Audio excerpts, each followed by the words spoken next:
Hello everyone, আজকে আবারও একটা নতুন ভিডিও নিয়ে চলে এসেছি।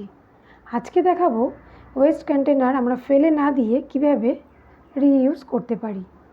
তো তার জন্য প্রথমেই একটা কন্টেনার নিয়ে নিয়েছি। তো সাধারণত আমরা এই কন্টেনারগুলোতে খাবার কিনে নিয়ে এসে খাবারটা খেয়ে কন্টেনারগুলো আমরা ফেলে দিই, কিন্তু আজকে ফেলে না দিয়ে কিভাবে পুনরায় এই কন্টেনারগুলো ইউজ করতে পারি সেই ভিডিওটাই তোমাদের সামনে নিয়ে এসেছি। প্রথমে কন্টেনারের মধ্যে সাদা অ্যাক্রিলিক কালার কোট করে নিয়েছি। কোট করে ভালো করে শুকিয়ে গেলে তার মধ্যে রেড, অরেঞ্জ, ইয়েলো কালারের ফুল করে নেব কিছুটা গ্যাপিং দিয়ে।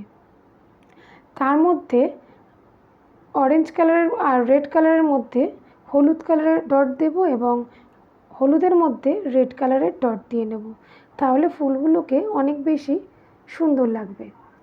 তো দেখো, ডটগুলো দিয়ে নিচ্ছি।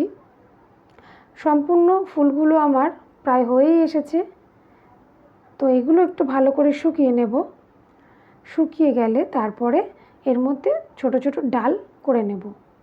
সবুজ কালারে ডালগুলো হবে এবং গাছের ডালগুলো হয়ে গেলে আমরা ছোট বড় সব রকম সাইজের পাতাও করে নেব সম্পূর্ণ কন্টেনারে। তারপর কাজটা কমপ্লিট হয়ে গেলে কন্টেনারের যে বর্ডারটা আছে, বর্ডারে একটা রেড কালারের কোট করে নেব। কোট করে নিয়ে ভালো করে শুকিয়ে গেলেই আমাদের ফুলদানি রেডি। দেখো, একটা কন্টেনারকে আমরা ফেলে না দিয়ে কত সুন্দর একটা ফুলদানি করে নিয়েছি। তো কেমন হয়েছে তোমরা অবশ্যই জানিও। চাইলে তোমরাও এই ধরনের কন্টেনারকে রিইউজ করতে পারো।